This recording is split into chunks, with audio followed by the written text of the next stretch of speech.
আপনার স্ত্রী থাকে দেশে, আপনার স্ত্রীর সাথে আপনার দেখা সাক্ষাৎ খুব কম হয়, দেখা সাক্ষাৎ হয় না বললে চলে।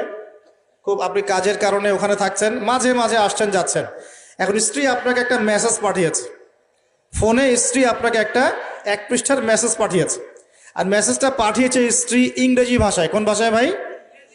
আর আপনি বেচারা ইংরেজি বোঝেন না, আপনি ইংরেজি বোঝেন না, আপনি ইংরেজি রিডিংটাও পড়তে পারছেন না যে সে বলেছে আই লাভ ইউ, এতটুকু আপনি পড়তে পারছেন না, কারণ আপনি কোনোদিনও ইংরেজি পড়েন নাই। এখন স্ত্রীর এই ভালোবাসাপূর্ণ মেসেজটা আপনি কি পড়তে পারবেন? সেই চিঠির হক আদায় করতে পারলেন? এবার আপনি বোঝেন আল্লাহ রাব্বুল আলামিন আমাদেরকে এই দুনিয়াতে সফল হওয়ার জন্য আর পরকালে জান্নাত পাওয়ার জন্য এই কোরআনটা নাজিল করেছে।